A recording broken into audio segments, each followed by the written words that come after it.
Hello, hello, and welcome back to Minotaur Hotel.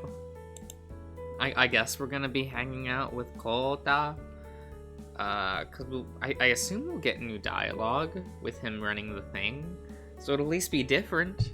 I kind of want to just like not do anything and just have both of them in exploration, so I can farm for. You know what? We're gonna do that. We're gonna, yeah. We're just gonna farm. Yeah. Work, individuals, work. But no project was completed. Okay. Found 6 raw material. Okay. Okay, they found thing. You found a petroglyph. Writing engraved into a slab of rock. Okay. Whoa.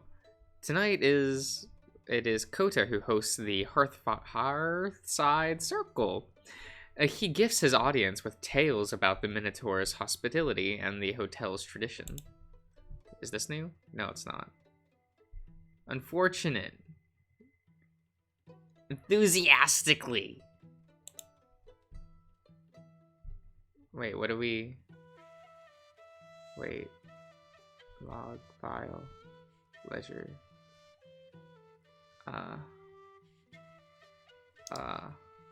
Give me a moment. Preference? Skip, yeah, okay. So I am just... We've just seen all of this before. What am I saying? Groggy. It's strong and firm, like a warrior. It's quite befitting. A normal night...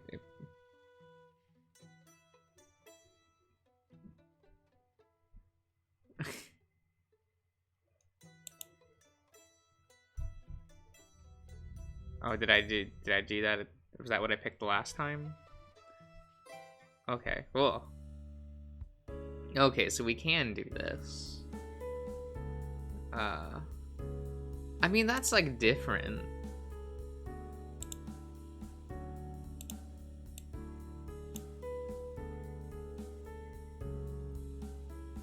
Right? I guess that works. It gets our tech to do thing. Sure.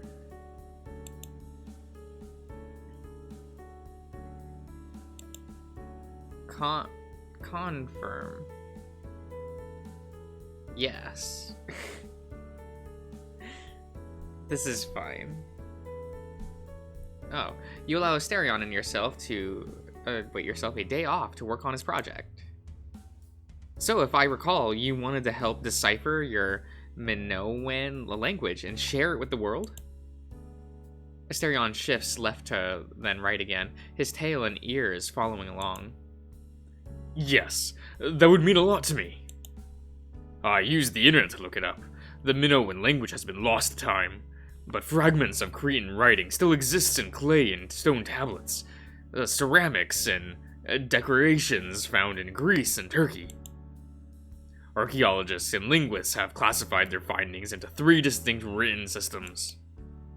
The oldest one they call Cretan hieroglyphs. Sadly, I am not familiar with this writing style. I recognize some of the symbols, but I have never learned how to actually read them. There were 2 systems after that, which they call a linear A and linear B. The latter is partially decoded, but it is too recent for me. I was not taught how to read it.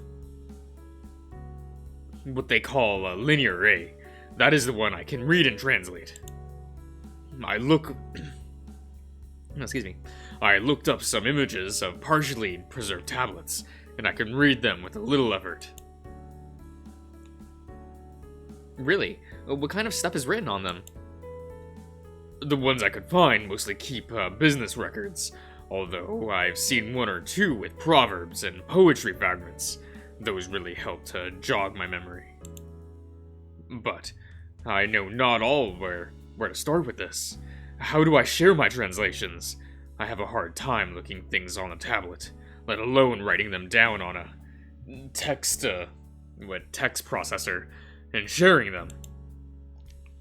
Let me move this bag out of my way. Well, I can handle that for you. Maybe while we work on the project, I can teach you a little more about how to use the tablet and phone. I would appreciate that, but please do not worry too much about it.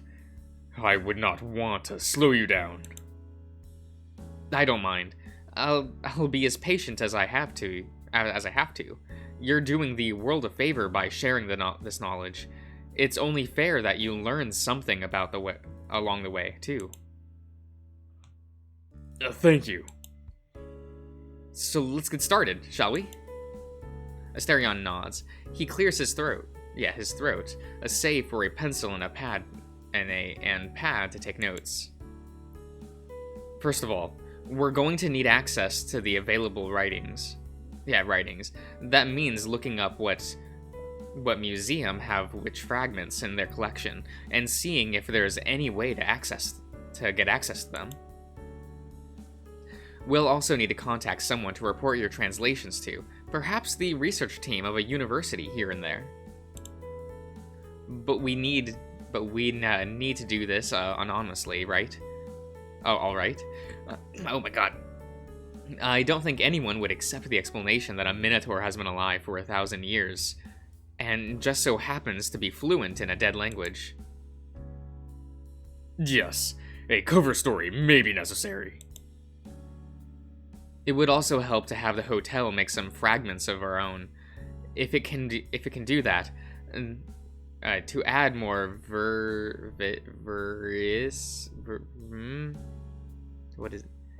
verisimilitude to the whole thing. We don't happen to have any lying around, do we? I'll have to check. They would take it an afternoon by itself. We have all the time in the world, partner. Asterion gives you a big smile and pulls out his tablet. Of course we do, but we have other matters to attend to as well, so we had better make good use of the time we have, yes. How about you sit next to me while I work on the desktop? It'll make things more manageable. Asterion nods. You and Asterion spend the rest of the afternoon exchanging ideas and looking up universities and museums. From time to time, you let Asterion have a go at using the mouse and keyboard.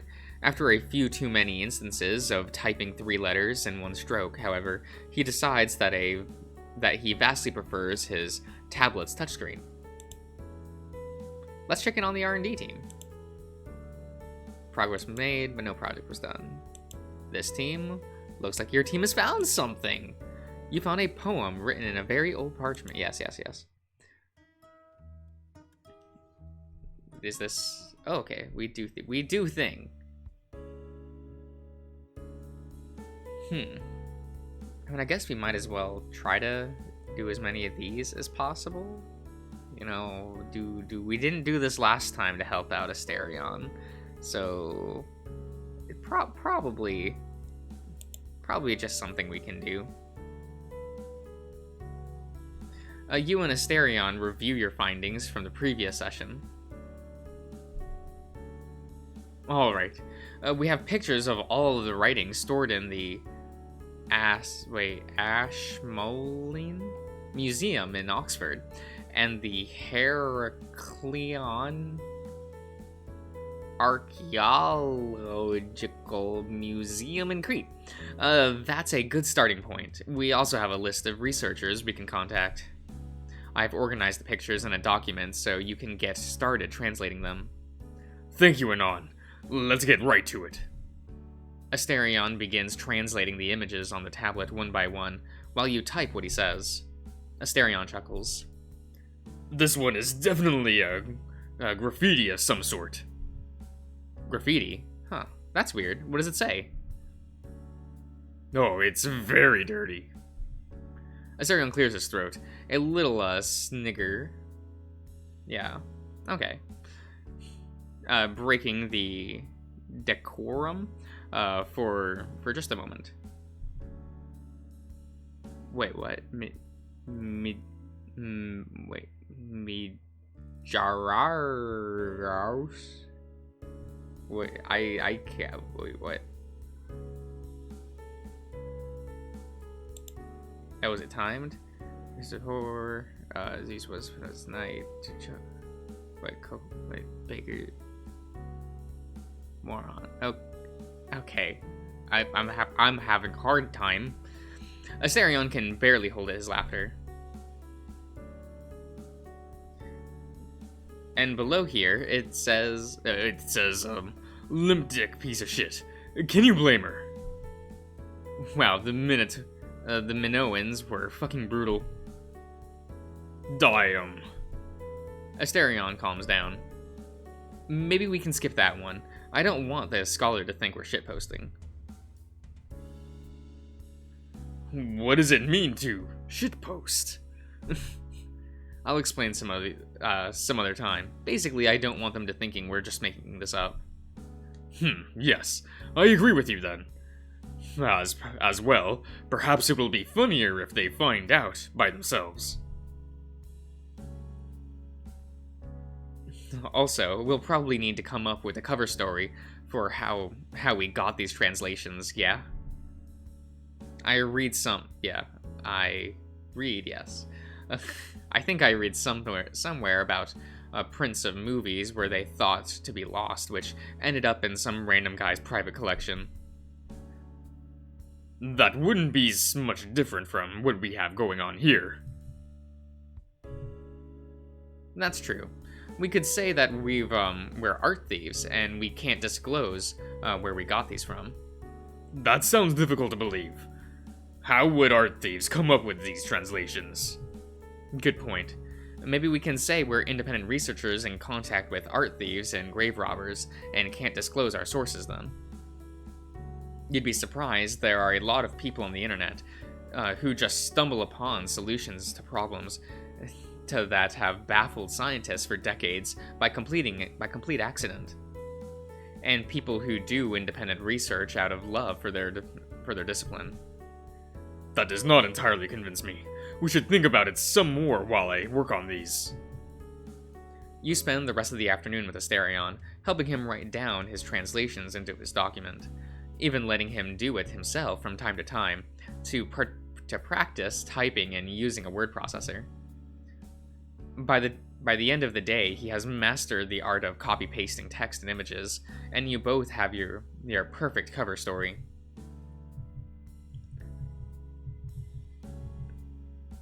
Oh, okay. But we're not getting, like... Oh. Whoops. Okay. 10 minutes pass in the, rigmarole of Kota's glacial polites. Whatever. Oh. You're well aware of the Eastern Dragon's tendency to take the time to introduce himself, to take short, courteous conversations with each and every guest, to do all he can to ensure that they all have a most relaxing and rejuvenating experience. Oh, that looks quiet. We'll raise that audio slightly. But the fact of the matter remains that he also has to work in the kitchen. Delays are unfortunate, but inevitable, now that you've received more people. However, it still takes much longer than your worst estimate to be served. To pass the time, you open an image board on your phone's browser and get into a heated discussion about who the best is Bondo in a popular video game franchise. You are called a variety of colorful epithets for your taste. You look up from your phone and search around for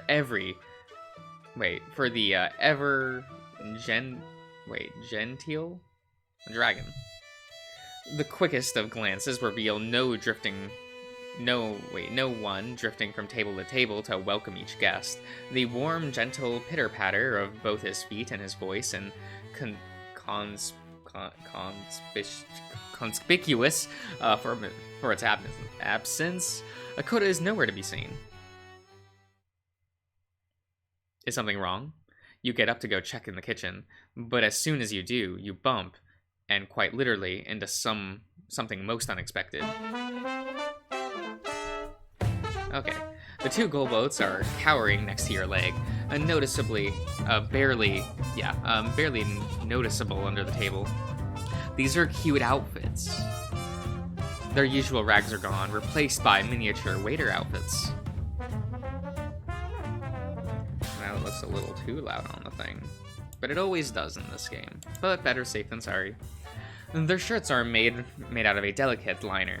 The vest is tailored to every measurement, and their bow ties, burgundy aprons, and crisp and fresh. One of the kobolds jump backwards to bolt, but the darker one yanks his companion by the now crumpled collar with his other hand. He pokes you with a piece of paper until you take it.